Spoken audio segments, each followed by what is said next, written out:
Hello my dear students, कैसे हैं आप सभी। आई होप आप बहुत अच्छे होंगे। आज हम स्टार्ट करने वाले हैं halo alkanes and halo arenes का नया टॉपिक। हमने लास्ट लेक्चर में पढ़ा था क्या, SN1 रिएक्शन।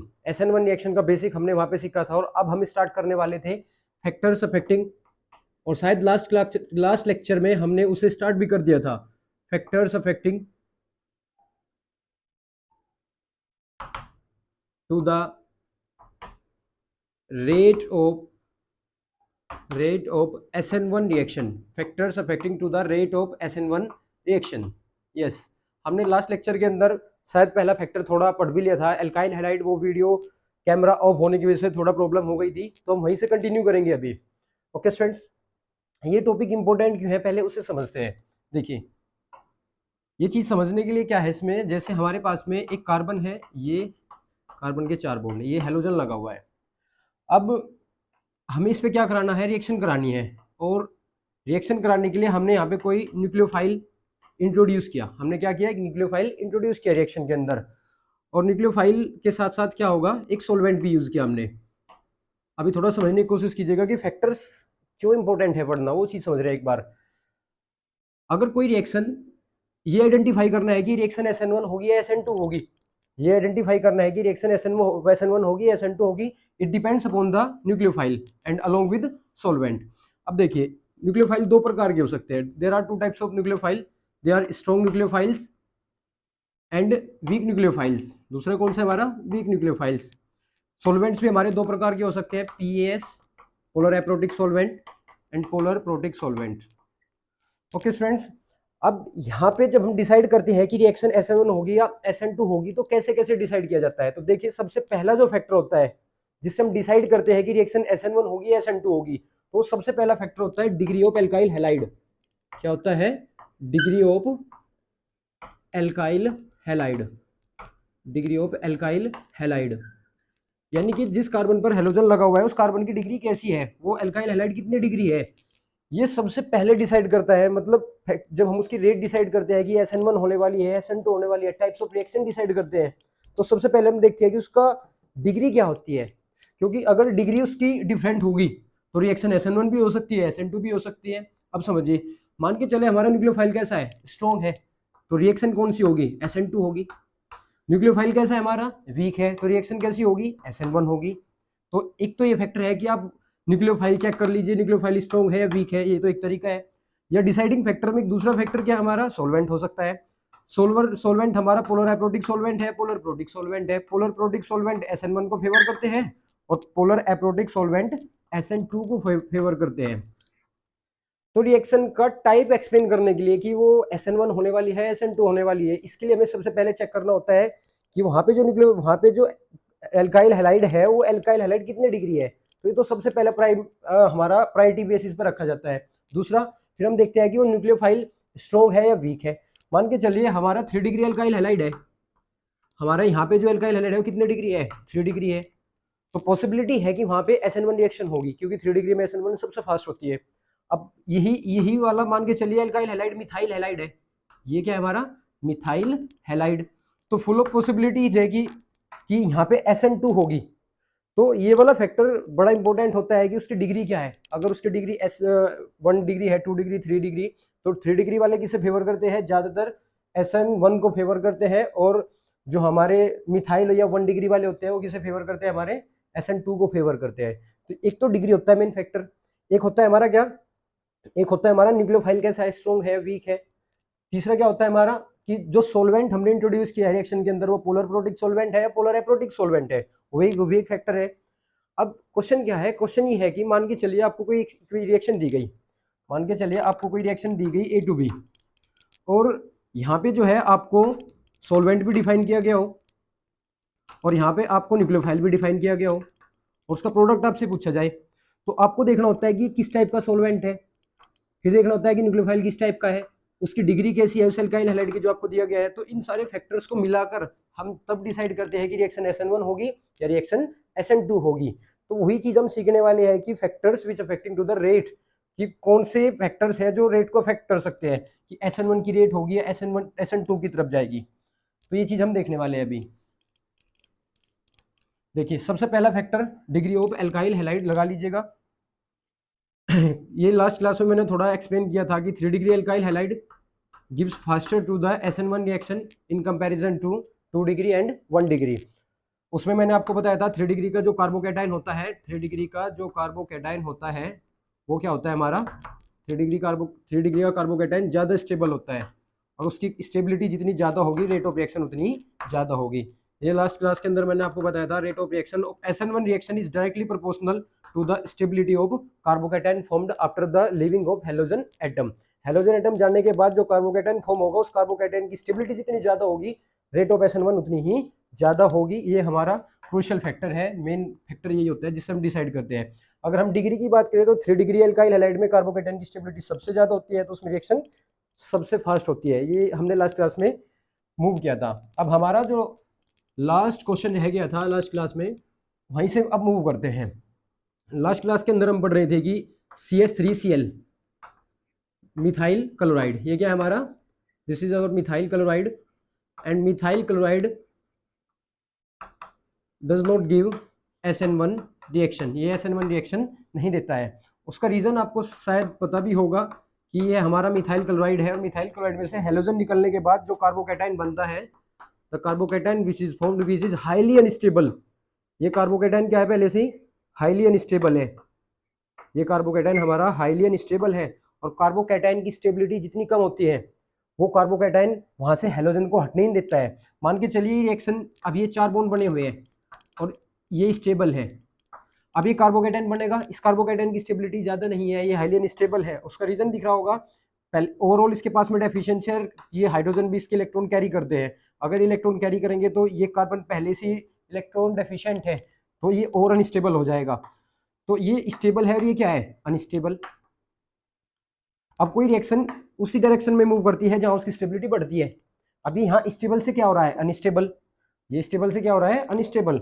और कोई भी रिएक्शन कभी भी उस डायरेक्शन में मूव नहीं करती जहां उसकी स्टेबिलिटी घटती है, डिक्रीज होती है। और अगर स्टेबिलिटी डिक्रीज होगी तो डेट मीन्स यहाँ से हैलोजन को नहीं हटने देगा, क्योंकि इसके हटते ही यहाँ पे जो कार्बोकैटायन बनेगा वो हाईली अनस्टेबल होगा। तो इसलिए ये बैड लिविंग ग्रुप हो जाता है। ये क्या हो जाता है हमारा, बैड लिविंग ग्रुप। ये अच्छा लिविंग ग्रुप नहीं रहता है, मतलब ये निकलना ही पसंद नहीं करता है यहाँ से। और जब ये नहीं निकलेगा, जब तक हैलोजन ही रिमूव नहीं होगा, लिविंग ग्रुप ही नहीं लीव करके जाएगा, तो ना SN1 होगी और ना ही SN2 होगी। तो the carbocation of methyl halide is highly unstable due to which there is no SN1 reaction in the methyl halide. तो पहला फैक्टर डिग्री था। दूसरा फैक्टर हमारा क्या है, दूसरा फैक्टर है हमारा बीटा ब्रांचिंग। दूसरा फैक्टर क्या है हमारा, बीटा ब्रांचिंग। बीटा ब्रांचिंग भी अफेक्ट करती है किसे, रेट ऑफ SN1 रिएक्शन को। अभी बीटा ब्रांचिंग कैसे अफेक्ट करती है उस चीज को एक बार समझते हैं। अभी बीटा क्या है पहले उसे समझते हैं। देखिए जो हमारा ओल्ड सिस्टम था आयुपैक का, ट्रिवियल सिस्टम जो आयुपैक नोमेनक्लेचर करता था, तो उस सिस्टम में एक रूल था कि जहाँ पे हेलोजन लगा हुआ है वो उससे नियरेस्ट कार्बन को क्या बोलता था, alpha, beta, gamma, delta, omega, ऐसे इनके इन कार्बन्स की नेमिंग करता था। उस ट्रिवियल सिस्टम में ऐसे नोमेनक्लेचर होता था। और ये जो मेथड है ये आयुपैक ने भी रिटेन किया है, ये आयुपैक ने भी वापस लिया है, मतलब आज भी हम इस नोमेनक्लेचर का यूज करते हैं। तो ये अल्फा कौन सा है हमारा, जहां हेलोजन डायरेक्ट लगाया हुआ है अल्फा। बीटा कौन सा है हमारा, जहां हेलोजन, जिस कार्बन पर हेलोजन लगाया उससे पड़ोस वाला नाइबर उसका, वो क्या कहलाएगा हमारा, बीटा कार्बन। तो यहाँ पे बीटा ब्रांचिंग है। तो बीटा कार्बन पे जितने ज्यादा ब्रांच होगी, बीटा कार्बन पे जितनी ज्यादा ब्रांच होगी, जैसा आप ये देखिए, एक है हमारे पास में क्या, ये वाला, और एक क्या है हमारे पास में, ये वाला। अब देखिए एक बार इसे देखिए, हेलोजन यहाँ पे लगा हुआ है, ये अल्फा होगा, जिस पे लगा होता है डायरेक्ट, जिससे डायरेक्ट हेलोजन अटैच होता है वो अल्फा, उसका नियरेस्ट बीटा। तो बीटा में कोई भी साइड ब्रांच नहीं है। जब ब्रांचिंग नहीं है तो इसमें ब्रांचिंग मिनिमम है, बीटा ब्रांचिंग सबसे कम है। Beta branching is minimum in all of threes. इन तीनों के तीन में इसकी बीटा ब्रांचिंग सबसे कम है। इसमें बीटा ब्रांचिंग क्या है हमारी, थोड़ी सी ज्यादा है, मतलब बीटा पोजीशन पे एक साइड चेन निकली है कार्बन की। और इस वाले में बीटा ब्रांचिंग क्या हमारी मैक्सिमम है इन तीन कंपाउंड्स की अगर हम बात करें। तो मेन बात क्या होती है, बीटा ब्रांचिंग अगर बढ़ती है तो rate of SN1 reaction also increases. Beta branching increases then rate of reaction also increases. Then this if we suppose A B and C these compounds, then अगर हम रेट का ऑर्डर लगाए तो rate का ऑर्डर क्या आएगा, ए में सबसे ज्यादा होगी, बी में उससे कम होगी और सी में सबसे कम होगी, because of it having more beta branching, it has less and it having minimum beta branching. तो बीटा ब्रांचिंग जैसे जैसे बढ़ती है, बीटा कार्बन पे जैसे जैसे साइड चेन लगती है, उस पे क्या होता है, उस पे हमारी रेट उतनी ही फास्ट होती है। अब ऐसा क्यों है वो अभी समझते हैं उसका रीजन। और अगर आप देखें Aldo all three compounds, Aldo all three compounds, all three compounds, ये तीनों के तीनों कंपाउंड्स आर प्राइमरी, यानी कि क्या हमारे 1 डिग्री अल्काइल हैलाइड है। ये वाला भी हमारा 1 डिग्री है, ये वाला भी हमारा 1 डिग्री ही है। हेलोजन जिस कार्बन से अटैच है उससे तो डायरेक्ट एक ही अटैच है ना 1 डिग्री, और हेलोजन जिस कार्बन से अटैच है उससे भी डायरेक्ट एक ही अटैच है, तो ये भी कितना है 1 डिग्री है। तो तीनों के तीनों कंपाउंड ही 1 डिग्री है, उसके बावजूद भी इनकी रेट क्या है, अलग अलग है। जबकि इनके कार्बोकेटाइन जो फॉर्म होने चाहिए थे 1 degree carbocation, 1 degree carbocation, 1 degree carbocation, rate कहाँ से डिसाइड की जाती है, रेट कहाँ से डिसाइड की जाती है, कार्बोकेटाइन की स्टेबिलिटी से। और ये तीनों ही प्राइमरी कार्बन है, और प्राइमरी कार्बोकेटाइन तीनों की स्टेबिलिटी सेम होनी चाहिए थी, बट क्या हुआ, जिसकी बीटा ब्रांचिंग जितनी ज्यादा उसकी रेट ऑफ SN1 उतनी ही ज्यादा हो गई। अब ये कैसे हुआ उस चीज को समझिए, ऐसा क्यों हुआ। ऐसा इसलिए होता है, देखिए this is our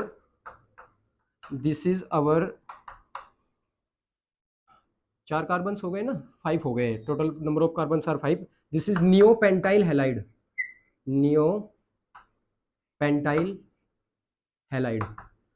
when 2,2-dimethyl as a branch are present, when 2,2-dimethyl as a branch are present, then we will use a word neo, and this compound is called propyl chloride. ये क्या है हमारा, propyl chloride है। तो अगर हम इन दो compounds की बात करें, इन दो कंपाउंड्स की बात करें अगर हम, तो यहाँ पे क्या है, हाइड्रोजन्स लगे हुए हैं, 2 हाइड्रोजन्स, यहाँ पे भी क्या लगे हुए हैं, 2 हाइड्रोजन्स लगे हुए हैं। अब देखिए यहाँ पे बॉन्ड एंगल कितना होगा, पहले ही बताइए, यहाँ पे बॉन्ड एंगल कितना होगा, 109। बॉन्ड एंगल 109 क्यों होगा, क्योंकि इस कार्बन का हाइब्रिडाइजेशन सिंगल बॉन्ड होने की वजह से sp3 है, और sp3 हाइब्रिडाइजेशन का आइडियल बॉन्ड एंगल कितना होता है, 109। सिमिलरली अगर मैं यहाँ पे बात करूँ इस वाले के, जहाँ हेलोजन अटैच्ड है, तो यहाँ पे कितना होगा, यहाँ पे भी कितना होगा, sp3 होने की वजह से यहाँ का जो बॉन्ड एंगल होगा वो 109 ही होगा। अगर SN1 रिएक्शन हमें इन दोनों में करानी हो, तो SN1 रिएक्शन का क्या फीचर होता है, पहले हेलोजन निकल के जाता है SLO स्टेप में, उसमें कार्बोकेटाइन फॉर्मेशन होता है। तो ये कैसे दिखाई देगा, अब ये ऐसा दिखाई देगा, क्योंकि अब इसका हेलोजन निकलने के बाद यहाँ कार्बोकेटाइन फॉर्म हुआ है, और इसमें भी कैसा होगा, इसमें भी यहाँ पे कार्बोकेटाइन फॉर्मेशन होगा, और ये H जो हो गए, अब ये क्या 3 सिग्मा बॉन्ड है इसके, 3 सिग्मा बॉन्ड होने का क्या मतलब है, इसका हाइब्रिडाइजेशन कितना हो जाएगा, sp2। अगर 4 के 4 बॉन्ड ही सिग्मा बॉन्ड होते हैं तो sp3 होने की वजह से 109 होता है, बट यहाँ पे 3 सिग्मा बॉन्ड होने की वजह से इसका हाइब्रिडाइजेशन sp2 हो गया है, और sp2 हाइब्रिडाइजेशन की वजह से जो इसका बॉन्ड एंगल है, ये बॉन्ड एंगल कितना हो गया है 120 डिग्री।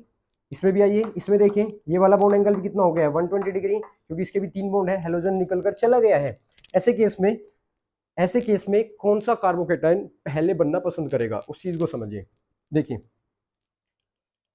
आप पहले एक चीज बताइए, इस कार्बन के आसपास में ज्यादा क्राउडिंग है, यहाँ कौन सा ग्रुप है, इथाइल ग्रुप लगा हुआ है इस कार्बन के पड़ोस में, यहाँ पे क्या लगा हुआ है, इथाइल ग्रुप। तो इस इथाइल ग्रुप की वजह से ज्यादा क्राउडिंग है, क्राउडिंग का मतलब यहाँ पे भीड़ है, और या इस कार्बन के पास में ज्यादा क्राउडिंग है इस ग्रुप की वजह से। सिमिलरली ऊपर दिख भी रहा होगा आपको जनरली कि इसके अंदर क्राउडिंग ज्यादा है, और अगर कहीं पे क्राउडिंग ज्यादा होती है तो वहां पे एंगल स्ट्रेन उतना ही ज्यादा होता है, एंगल स्ट्रेन उतना ही ज्यादा होता है, क्योंकि बल्कि ग्रुप्स रिपेल करते हैं, बल्कि ग्रुप्स रिपेल करते हैं, रिपेल होने की वजह से जो एंगल है 109 पे रहना चाहता है हाइब्रिडाइजेशन की वजह से, बट ये क्या हो जाता है, एंगल करने रिपल्सन करने की वजह से, बल्कि ग्रुप्स रिपल्सन करने की वजह से इस एंगल को चेंज करना चाहते हैं, और अगर एंगल में चेंज आता है तो वहां पे क्या होता है, एंगल स्ट्रेन आ जाती है, और अगर एंगल स्ट्रेन बढ़ती है तो वहां पे क्या होती है, अनस्टेबिलिटी आती है, ये पता है आपको। अब यहाँ पे देखिए, यहाँ पे बल्कि ग्रुप्स नहीं है, यहाँ पे बहुत हल्की ग्रुप्स लगे हुए हैं, स्मॉल ग्रुप्स लगे हुए हैं, इथाइल ग्रुप लगा हुआ है, तो यहाँ पे क्या होगा, एंगल स्ट्रेन कम होगा, एंगल स्ट्रेन कम होगा। अब जैसे ही यहाँ पे क्या हुआ, यहाँ से एक्स निकल के गए, यहाँ कार्बोकेटाइन बना, तो ये हाइड्रोजन प्लेनर होने की वजह से किधर शिफ्ट हो गई, sp2 हाइब्रिडाइजेशन होने की वजह से ट्रायंगुलर प्लेनर स्ट्रक्चर मेंटेन की होगी, तो ये इधर शिफ्ट हो गए होंगे। जब ये इधर शिफ्ट हो गए, प्लेनर स्ट्रक्चर है, दिख रही होगी आपको, ये कैसी स्ट्रक्चर है, प्लेनर। तो जब ये प्लेनर हो गए, तो प्लेनर होने की वजह से अब जो एंगल स्ट्रेन है उसमें क्या होगी, कमी आएगी। मतलब यहाँ पे क्या होगा, इसे रिलीफ मिलेगा, relief from angle strain, relief from angle strain. जो एंगल स्ट्रेन है उसमें थोड़ा रिलीफ मिलेगा, क्योंकि ये बोन एंगल क्या हो गया, ये बोन एंगल पहले 109 था, अब ये एक्सपेंड हो गया, कितना हो गया 120। तो अब रिपल्सन की संभावना बहुत कम होगी। यहाँ पे भी एंगल स्ट्रेन में रिलीफ मिला है, यहाँ पे भी 109 था, रिपल्सन होने की वजह से कितना हो गया, सॉरी एक्स निकलने की वजह से कितना हो गया 120। अब ये वाला ज्यादा अनस्टेबल था या ये वाला ज्यादा अनस्टेबल था, पहले ये बताइए, ये वाला ज्यादा स्टेबल था या ये वाला ज्यादा अनस्टेबल था, ये वाला ज्यादा अनस्टेबल था, क्योंकि इसकी एंगल स्ट्रेन ज्यादा थी, इसमें रिपल्सन हो रहा था। अब राहत तो इसे भी मिली है और राहत इसे भी मिली है, मतलब रिलीफ तो दोनों को ही है ना, क्योंकि इनके जो बोन एंगल है वो कितने हो गए हैं, 120 हो गए हैं, और दूर भी चले गए हैं। बोन हाइब्रिडाइजेशन की मांग भी कितनी है, sp2 पे कितने बोन एंगल होता है 120। तो इसमें रिलीफ, इसमें ज्यादा रिलीफ मिली है। देखिए, relief from angle strain is high in this case, because because देखिए आपको समझ में आ रहा होगा, वहां रिपल्सन ज्यादा था, रिपल्सन ज्यादा था तो बॉन्ड एंगल मेंटेन करने में प्रॉब्लम आ रही होगी।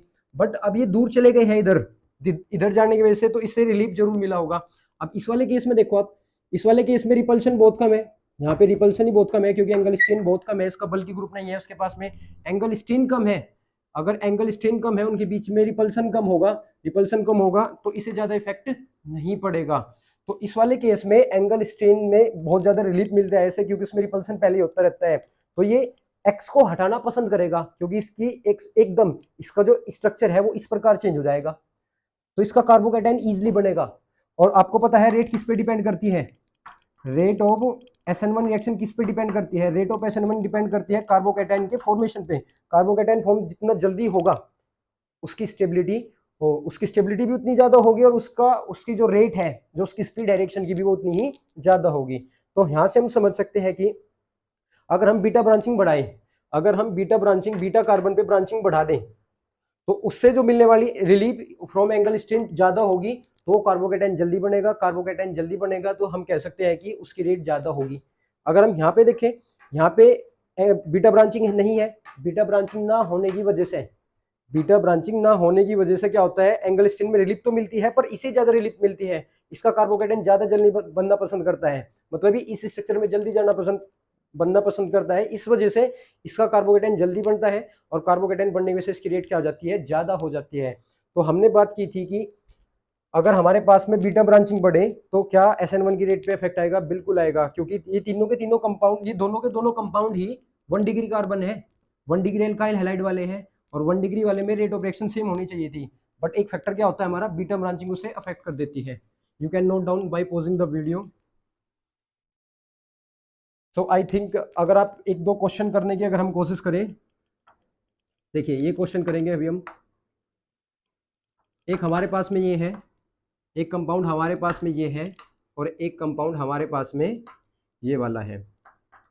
अगर मैं इस कंपाउंड को बोलूँ 1, this is A, this compound is B and this compound is C, what will be the order of rate of SN1 reaction, SN1 reaction के रेट का ऑर्डर क्या होगा, तो बताइए आप मुझे क्या होना चाहिए। तो सबसे पहला जो फैक्टर आपको चेक करना है वो क्या चेक करना है, degree, degree of alkyl halide. अब हैलोजन जिस कार्बन से अटैच्ड है, उस कार्बन से कितने डायरेक्ट कार्बन अटैच्ड है, 1 2, और इससे तीसरा डायरेक्ट अटैच कौन है, 3, तो it is a 3 degree alkyl halide.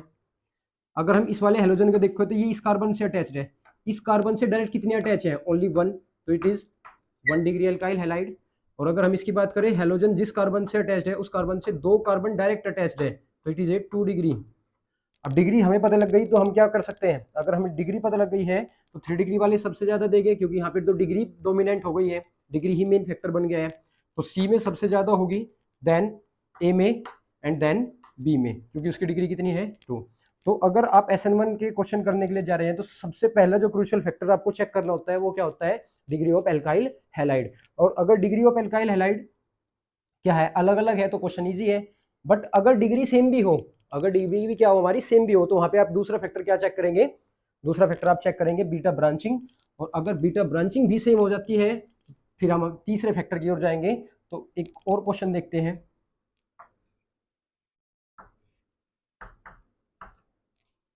यहाँ पे मिथाइल लगा हुआ है, बॉन्ड लाइन नोटेशन BLN में शो कर रहा हूँ मैं इन कंपाउंड्स को। और इसकी बात करें अगर हम इस कंपाउंड की, तो हम ऐसे कर सकते हैं, this compound is A, B and C. First of all, pausing the video and check out the what is the order of the rate of reaction according to you. SN1 reaction की rate का order क्या होगा इन तीन compounds में? देखिए order क्या होगा, halogen जिस कार्बन से जुड़ा हुआ है, हेलोजन जिस कार्बन से जुड़ा हुआ है उससे डायरेक्ट दो अटैच्ड है, तो it is a 2 degree alkyl halide, even this is also 2 degree alkyl halide and also this is 2 degree alkyl halide. ये तीनों कंपाउंड सी क्या है हमारे, ये तीनों कंपाउंड से हमारे 2 डिग्री एल्काइल हैलाइड है। अगर ये 2 डिग्री एल्काइल हैलाइड है तो डिग्री सेम है। अब दूसरा फैक्टर के लिए आप जाएंगे बीटा ब्रांचिंग। अब ये कार्बन कौन सा है जिससे अटैच्ड है, अल्फा। ये वाला कौन सा है हमारा, बीटा। ये अल्फा है तो ये कौन सा है, बीटा। बीटा पर एक साइड चेन बाहर निकली हुई है तो इसमें ब्रांचिंग है। इसका अल्फा, ये क्या है, बीटा। इसमें बीटा ब्रांचिंग 2 है, इसमें बीटा ब्रांचिंग नहीं है। सबसे ज्यादा बीटा ब्रांचिंग किसमें है, इसमें। तो बी में सबसे ज्यादा, देन ए एंड देन सी। तो अगर आपका पहला फैक्टर डिग्री सेम है तो आप बीटा ब्रांचिंग के लिए जा सकते हैं for the rate of SN1 reaction. Okay students, you can note down. Next one, the third factor is nature of nucleophile. Yes, nature of nucleophile. जो न्यूक्लियोफाइल अटैक कर रहा है उसकी नेचर कैसी होती है, कि वो स्ट्रॉन्ग न्यूक्लियोफाइल है या वीक न्यूक्लियोफाइल है। तो मैं आपको पहले बता देता हूँ मेन बात क्या है हमारी। मेन चीज ये होती है इसमें, weak nucleophiles favours to SN1 reaction. इसका अपोजिट कर देंगे तो वो SN2 पे हो जाएगा। Strong nucleophiles favours to the SN2 reaction. अब ये पॉइंट थोड़ा सा जब समझ में आता है जब हम SN1 और SN2 दोनों पढ़ लेते हैं, फिर मैं कोशिश करता हूँ थोड़ा समझाने की। देखिए SN1 और SN2 में बेसिक फीचर, बेसिक डिफरेंस क्या है। SN1 रिएक्शन के अंदर हमारा क्या होता है, एल्काइल हैलाइड होता है, उसमें हेलोजन अटैच होता है। तो SN1 में आपने देखा कि पहले स्लो स्टेप में हेलोजन निकल के जाता है, कार्बोकैटायन फॉर्मेशन होता है, तब सेकंड स्टेप, फर्स्ट स्टेप में न्यूक्लियोफाइल अटैक करता है और हमारा प्रोडक्ट बन जाता है। बट SN1 में क्या होता है, SN2 रिएक्शन में क्या होता है कि जो हमारा एल्काइल हैलाइड है उसमें जो कार्बन हेलोजन के बीच में जो हेलोजन लगा होता है वो हेलोजन इजीली नहीं निकलता है वहां से। तो ऐसे केस में उसे निकालने के लिए हमें कोई स्ट्रॉन्ग न्यूक्लियोफाइल अटैक कराना होता है जो बैक साइड से अटैक करता है। तो स्ट्रॉन्ग न्यूक्लियोफाइल के केस में जब कार्बन और हेलोजन के बीच में ये हेलोजन रिमूव नहीं होगा इजिली, जब ये बाहर निकल के नहीं जाएगा इजिली, तो ऐसे केस में हमें स्ट्रॉन्ग न्यूक्लियोफाइल्स क्या करने होते हैं, इंट्रोड्यूस करने होते हैं। बट SN1 में क्या होता है, SN1 में तो ये लिविंग ग्रुप अपने आप ही निकल के चला जाता है। जब ये लिविंग ग्रुप खुद ही निकल के चला जाएगा तो न्यूक्लियोफाइल वीक हो, इससे क्या फर्क पड़ता है, वीक न्यूक्लियोफाइल भी क्या कर लेंगे, SN1 को फेवर करेंगे। तो इन्होंने क्या किया कि जो वीक वाले हैं वो सारे किस उसमें हो गए, वीक वाले सब किसे फेवर करेंगे, वीक वाले फेवर करेंगे SN1 को, और स्ट्रॉन्ग वाले किसे फेवर करेंगे, SN2 को। इस पॉइंट को थोड़ा और क्लैरिफाई करूंगा जब मैं आपको SN1 और SN2 पढ़ा दूंगा, वहां पे डिफरेंस के ओपिनियन से बहुत इजीली समझ आ जाता है। तो weak nucleophiles favours to the SN1 reaction and strong nucleophiles favours to the SN2 reaction. जैसे 4 न्यूक्लियोफाइल्स मैं इंट्रोड्यूस करता हूँ हमारे, कि हमने एज अटैक कराने के लिए न्यूक्लियोफाइल पहले लिया फ्लोरीन, दूसरा लिया हमने क्लोरीन, तीसरा लिया हमने bromide ion and fourth one is iodide ion. Fluoride, chloride, bromide and iodide, ये आयन है सभी। तो न्यूक्लियोफाइल्स का अब आपके दिमाग में क्वेश्चन आ सकता है कि न्यूक्लियोफाइल्स का ये कैसा पता लगा कि न्यूक्लियोफाइल स्ट्रॉन्ग है या वीक है। न्यूक्लियोफाइल्स की स्ट्रेंथ जानने के लिए हमें एक पूरा टॉपिक पढ़ना होता है, न्यूक्लियोफिलिसिटी। न्यूक्लियोफिलिसिटी में उसकी स्ट्रेंथ बताई जाती है। बट अगर हमें एक ग्रुप के ही 4 क्या दिए गए हो, एलिमेंट्स दिए गए हो, तो उसमें मैं आपको बता देता हूँ। On going up to down in the atom in the group, किसी ग्रुप में अप टू डाउन जाने पे क्या होता है, एटॉमिक रेडियस इंक्रीज करती है। रेडियस बढ़ने की वजह से न्यूक्लियस अट्रैक्शन कम हो जाता है, जिसकी वजह से वे इलेक्ट्रॉन डोनेट इजीली कर देते हैं। तो आयोडीन की जो आयोडीन की जो न्यूक्लियोफिलिक कैरेक्टर है, मतलब ये स्ट्रॉन्ग न्यूक्लियोफाइल है, और फ्लोरीन एक कैसा है, वीक न्यूक्लियोफाइल है। तो जो फ्लोरीन और क्लोरीन है ये किसे फेवर करेंगे, ये ज्यादातर SN1 की तरफ जाएंगे, और जो ब्रोमाइड एंड आयोडाइड है किसकी तरफ जाएंगे, SN2 की तरफ जाएंगे। तो हम नेचर ऑफ न्यूक्लियोफाइल देखकर भी रेट ऑफ रिएक्शन का पता लगा सकते हैं। अगर डिग्री सेम है, अगर क्या हमारा बीटा ब्रांचिंग सेम है, तो तीसरा फैक्टर है हम क्या देख सकते हैं वहां पे, कि लिविंग ग्रुप कैसा न्यूक्लियोफाइल किस प्रकार का इंट्रोड्यूस किया गया है। जैसे मैं आपको देता हूँ, this is R X, this is R X, this is R X, ये 3 आर एक्स है हमारे पास में, और एक बार हमने लिया NaF, एक बार लिया हमने NaCl, और एक बार हमने लिया NaBr। और मैं आपसे बोलूँगी ये रिएक्शन हमारी A है, ये रिएक्शन B है, और ये रिएक्शन C है। और मैं आपसे बात करूँगी रेट ऑफ SN1 क्या होगा, क्या ऑर्डर होगा रेट ऑफ SN1 का इनमें। तो ये अगर ये तीन दो सेम है तो हम नेक्स्ट जो देखते हैं वो देखते हैं क्या, कि जो न्यूक्लियोफाइल उसने हमें दिया है वो न्यूक्लियोफाइल कैसा है, स्ट्रॉन्ग है या वीक है। तो फ्लोरीन कैसा होता है हमारा, वीक न्यूक्लियोफाइल होता है। ब्रोमीन कैसा होता है हमारा, स्ट्रॉन्ग न्यूक्लियोफाइल कैटेगरी में होता है। आयोडीन होता है अगर यहाँ पे NaI होता है, और हम डी रिएक्शन भी लेते हैं RX के साथ में, तो क्या होता है हमारा, अब ये वाला जो है वीक न्यूक्लियोफाइल है तो ये SN1 को ज्यादा फेवर करता, तो ऑर्डर क्या आता हमारा, A वाला ज्यादा फेवर करेगा SN1 को, B वाला और कम, C वाला उससे भी कम, और D वाला तो सबसे कम करेगा। ये ऑर्डर आ जाएगा हमारा। तो न्यूक्लियोफाइल किस प्रकार का इंट्रोड्यूस किया गया है ये भी पहचानना बहुत ही जरूरी होता है अगर हम एक्सप्लेन कर रहे हैं rate of SN1 reaction. Okay students, अब नेक्स्ट देखते हैं हम, नेक्स्ट क्या है हमारा, फोर्थ वन। हमारा जो फोर्थ है वो क्या है हमारा, nature of leaving group, nature of leaving group. Fourth one is nature of leaving group. अब ये क्या है, मान के चलिए एल्काइल हैलाइड की डिग्री भी क्या है हमारी, जैसे मैं डिफाइन करता हूं CH3 CH2 Cl, ले लेते हैं यहाँ पे CH3 CH2 Cl CH3 CH2 Br and last one is CH3 CH2I। यहाँ पे लेते हैं हम क्या, इनके जो न्यूक्लियोफाइल है वो सबके सेम कर लेते हैं। हमने सबके केस में nucleophile as a nucleophile introduce किया NaOH, यानी कि हमारा OH minus act as a nucleophile. हमने OH माइनस को न्यूक्लियोफाइल के रूप में इंट्रोड्यूस किया है सभी रिएक्शंस के अंदर।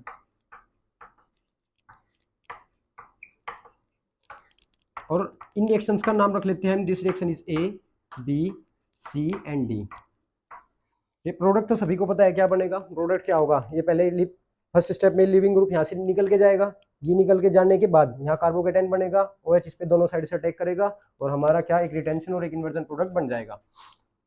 अब फिलहाल हम बात कर रहे हैं कि इनकी रेट की, अगर हम बात करें रेट ऑफ SN1 की, अगर हम बात करें इनमें से किस कंपाउंड की रेट सबसे ज़्यादा होगी। अब देखिए nature of leaving group, leaving group हम किसे बोलते हैं, जो हेलोजन निकल के जाता है कार्बन के पास से, जैसे यहाँ पे फ्लोरीन निकल के जाएगा, यहाँ पे क्लोरीन निकल के जाएगा, यहाँ पे ब्रोमीन, और यहाँ पे कौन निकल के जाएगा, आयोडीन। और इन हेलोजन्स के निकलने के बाद यहाँ पे क्या बनेगा, कार्बोकेटाइन। तो वो जो लिविंग ग्रुप है, जो जाने वाला ग्रुप है, उसकी नेचर भी अफेक्ट करती है किसे, रेट ऑफ SN1 को। अब ये कैसे अफेक्ट करती है, good leaving groups, good leaving groups, good leaving groups favours to the SN1 reaction. अगर लिविंग ग्रुप निकलने से मना कर दे किसी भी रीजन से, जो हम पढ़ने वाले आगे, अगर ये लिविंग ग्रुप ही निकल कर ना जाए तो ना SN1 होती है और ना ही SN2 होती है। ये बहुत इंपॉर्टेंट पॉइंट है, बट ये निकल सकता है अभी। तो हमें, मैं क्या बोल रहा कि good leaving groups favours to the SN1 reaction, जो अच्छे लिविंग ग्रुप है जो आसानी से निकल सकते हैं वो SN1 को फेवर करते हैं। अब ये क्या पॉइंट है उसे समझिए। अब ए वाले में देखिए आप, CRF के बीच में बॉन्ड है, यहाँ पे किस किस के बीच में, CCl के बीच में बॉन्ड है, यहाँ पे CBr के बीच में बॉन्ड है, और यहाँ पे CI के बीच में बॉन्ड है। एक बार मैं देख लेता हूँ कि ऑब्जर्व हो रहा है क्या आपको, यस यू कैन ऑब्जर्व। अब आपको पता है कि यहाँ पे कार्बन तो सेम है, जब कार्बन सेम है तो कार्बन का साइज भी कैसा होगा, सेम होगा चारों ही केस में। और on going up to down atomic radius increases in the halogens, तो इसकी एटॉमिक रेडियस सबसे ज्यादा होगी, तो ये सबसे बड़े साइज का होगा। ब्रोमीन की एटॉमिक रेडियस थोड़ा कम होगी, और क्लोरीन की और थोड़ा कम होगी, और फ्लोरीन की तो बहुत ही कम होगी। अब इनका साइज क्या है, बॉन्ड लेंथ देखिए इनकी क्या है, ज्यादा है। अब यहाँ पे कार्बन फ्लोरीन की जो बॉन्ड लेंथ है वो क्या होती है हमारी, कार्बन फ्लोरीन की जो हमारी बॉन्ड लेंथ है वो कम होती है, क्योंकि दोनों स्मॉल साइज के हैं। बॉन्ड लेंथ कम होगी तो बॉन्ड स्टेबिलिटी ज्यादा होगी, बॉन्ड स्टेबिलिटी ज्यादा होगी। और अगर बॉन्ड की स्टेबिलिटी ज्यादा है तो इसका मतलब भी इसके साथ अटैच होना पसंद करता है, क्योंकि इनका बॉन्ड स्टेबल है। छोटे छोटे वाले क्या होते हैं हमारे, स्टेबल होते हैं। तो इनकी बॉन्ड स्टेबिलिटी ज़्यादा होने की वजह से ये आसानी से निकल कर नहीं जाएगा। अगर किसी को किसी के पास स्टेबिलिटी मिल जाती है तो वहाँ से निकल कर क्यों जाएगा। तो इस वाले को देखिए आप, इसका स्मॉल साइज है और इसका बड़ा क्या है, लार्ज साइज है। लार्ज साइज होने की वजह से इनकी बॉन्ड लेंथ बढ़ जाएगी, और अगर बॉन्ड लेंथ बढ़ती है तो बॉन्ड स्टेबिलिटी घटती है। अगर क्या होता है, बॉन्ड लेंथ बढ़ती है तो बॉन्ड स्टेबिलिटी घटती है, और बॉन्ड की स्टेबिलिटी कम होगी तो वहां से निकलकर आसानी से जाएगा, और आसानी से निकल कर जाएगा तो गुड लिविंग ग्रुप बनेगा। क्या बनेगा, गुड लिविंग ग्रुप। तो सबसे अच्छा लिविंग ग्रुप कौन है, CI बॉन्ड। तो आयोडीन एक अच्छा लिविंग ग्रुप है। तो हम रेट ऑफ SN1 का अगर ऑर्डर देना चाहे तो क्या देंगे, डी में सबसे ज्यादा, सी में उससे कम, बी में उससे भी कम, और ए में सबसे कम होगी। CI bond is unstable bond due to which this bond breaks easily and I minus remove easily, since that's why it act as a good living group।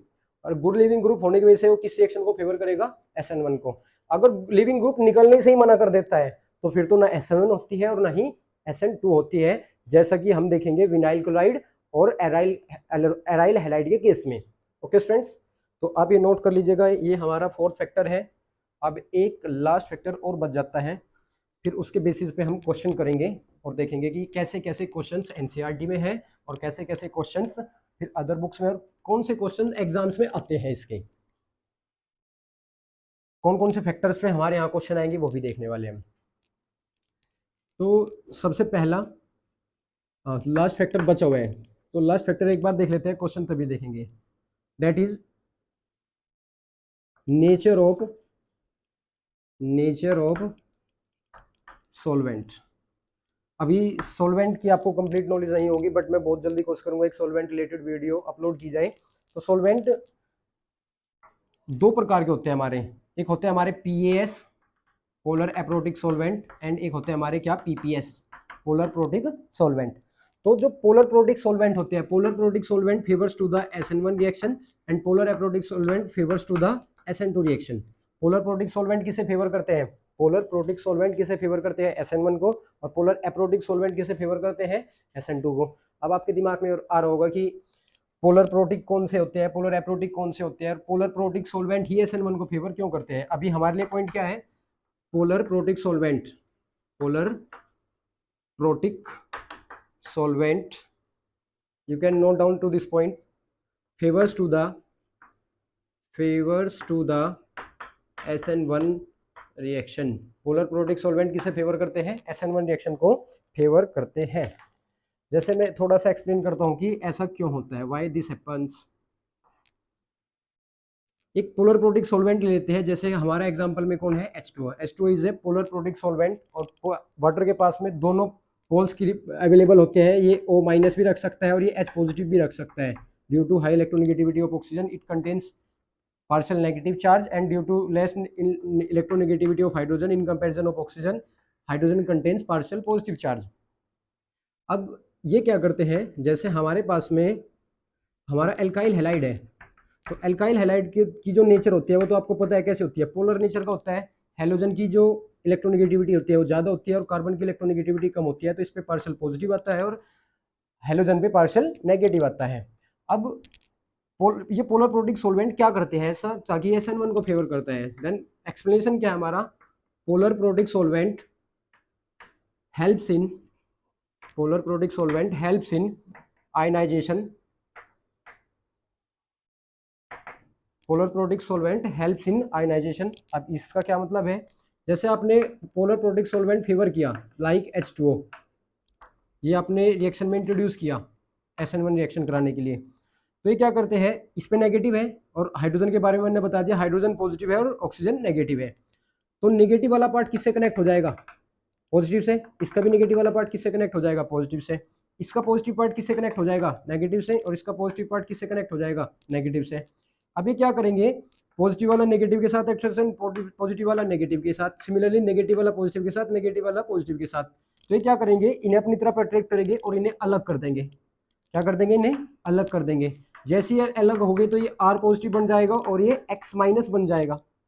अगर ये अलग हो गए तो हमारा लिविंग ग्रुप X जल्दी निकल कर चला जाएगा, X जल्दी निकल कर जाएगा तो कार्बोकेटाइन उतनी जल्दी बनेगा, रिएक्शन उतनी जल्दी होगी। तो ये क्या करते हैं, ये polar protic solvent help in ionisation, और आयनाइजेशन के साथ साथ along with PPS polar protic solvent stabilise to the ions. जो ये आयंस यहाँ बने हुए हैं ये इन्हें भी स्टेबलाइज करते हैं। जैसे मैं आप ये वाला R से कौन कनेक्ट है, H2O। तो ये तो जनरली आपको पता होगा कि कोई भी हमारा क्या हो, कोई भी आयनिक फॉर्म में अगर रहता है तो वो अनस्टेबल बना रहता है। तो ये आयनिक फॉर्म को साथ साथ स्टेबल भी करते रहते हैं। ये इसे इलेक्ट्रॉन इससे कनेक्ट होगा, ये इसे अट्रैक्ट करेगा, तो ये इसे ओवरऑल स्टेबल भी करेंगे। सिमिलरली इस H2 वाले से कौन कनेक्ट हो गए, H वाले कनेक्ट हो गए, तो ये इसे साथ साथ स्टेबलाइज भी करेंगे ब्रेक करने के बाद। तो polar protic solvent helps in ionisation of the alkyl halide. Ionise करते हैं उन्हें, आयनाइज करने का मतलब आयंस में क्रिएट कर देते हैं इन्हें। Along with they stabilise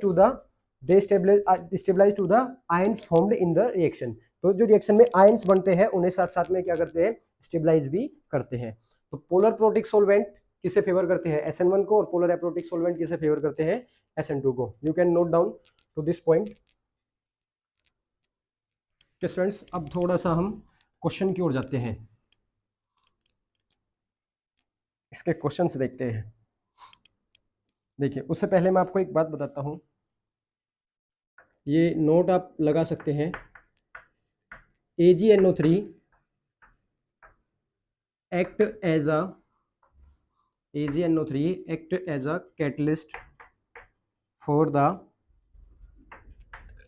SN1 reaction of alkyl halide।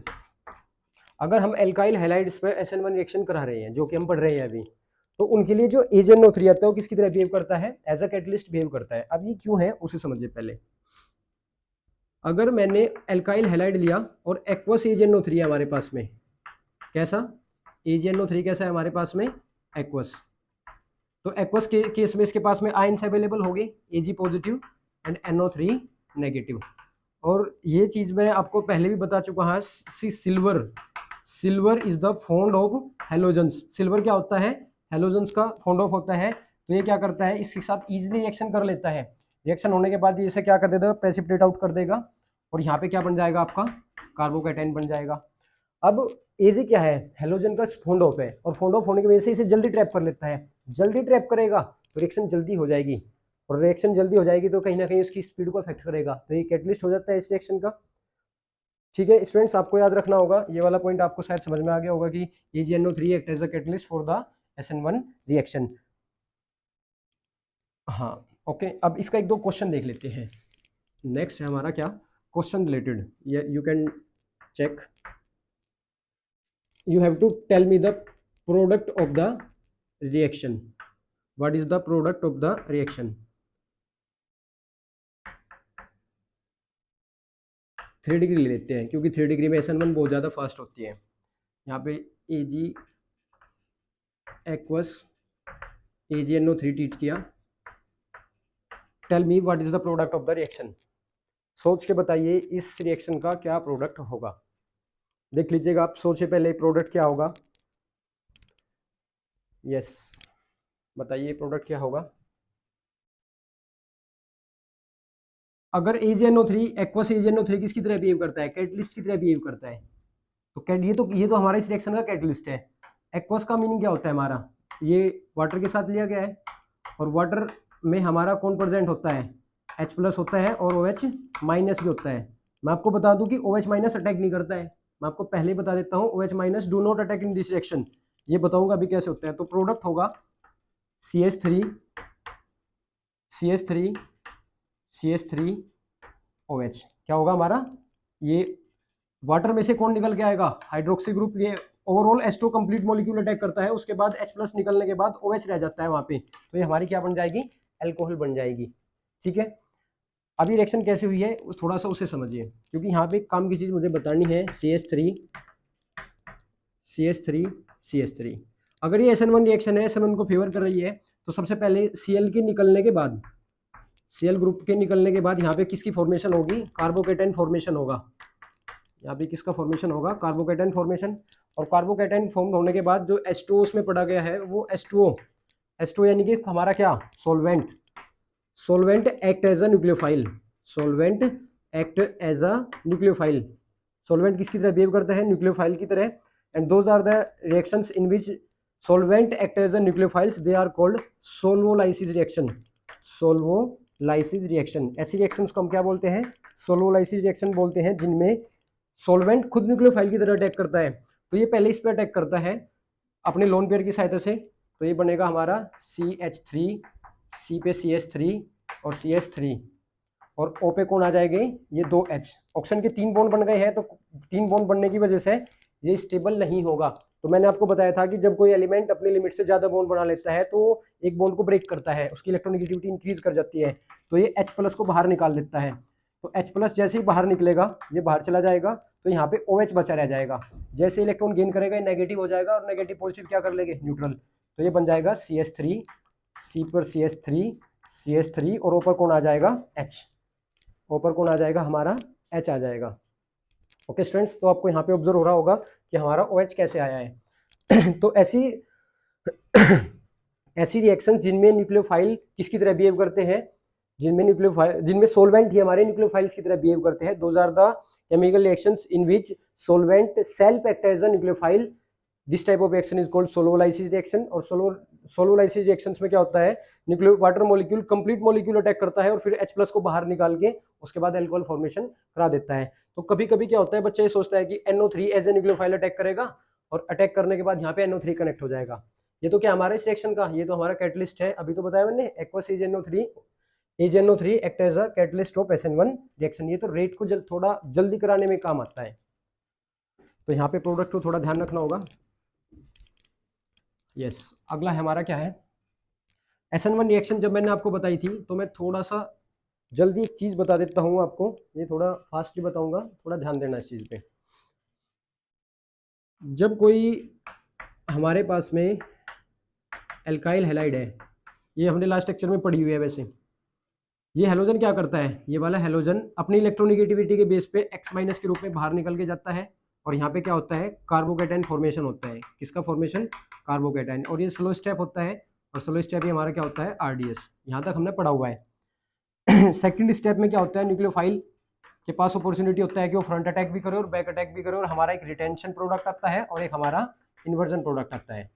But जो ये कार्बोकेटाइन है, दिस कार्बोकेटाइन में रीअरेंज, ये बात मैंने लास्ट लेक्चर के अंदर नहीं बताई थी, तो मैं सोचा कि जब क्वेश्चन कराऊंगा तब बता दूंगा। तो जो कार्बोकेटाइन SN1 रिएक्शन के अंदर बनता है, दिस कार्बोकेटाइन में भी रीअरेंज, ये रीअरेंज हो सकता है, और इसमें शिफ्टिंग की वजह से प्रोडक्ट थोड़े से डिफरेंट हो सकते हैं। तो रीअरेंज कैसे होगा वो चीज अभी मुझे बतानी है। तो मतलब SN1 के इंपॉर्टेंट पॉइंट्स में आप एक और पॉइंट ऐड कर लीजिए कि the carbocation formed in the SN1 reaction, में रीअरेंज वो क्या हो सकता है, रीअरेंज हो सकता है। Let's see the question. CH3 CH2 Cl आपने इंट्रोड्यूस किया एक्वस AgNO3, ठीक है। What will be the product, you have to suppose what will be the product of the reaction. Next one, CH3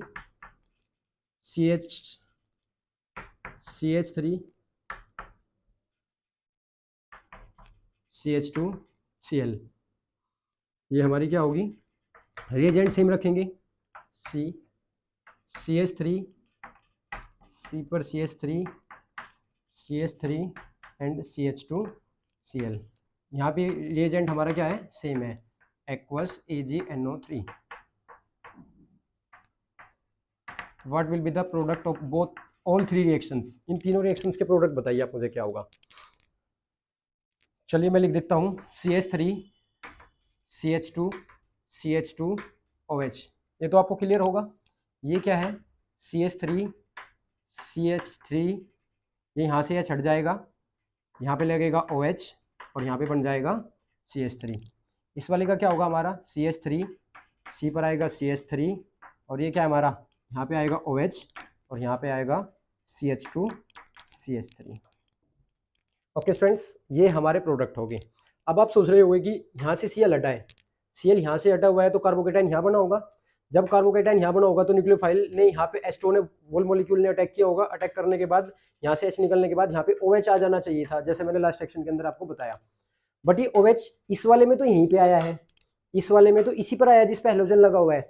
but यहाँ पे देखो आप, यहाँ पे जहाँ हेलोजन अटैच्ड है वहाँ पे OH नहीं आया है, उसके पड़ोस वाले कार्बन पे OH शिफ्ट हो गया है। तो ये क्या हुआ है, ये हमारे जो कार्बोकेटाइन बना था उसमें रीअरेंजमेंट हो गया है। तो पहले आप इसे 3 रिएक्शंस को नोट डाउन कर लीजिए, फिर मैं आपको एक्सप्लेन करता हूँ।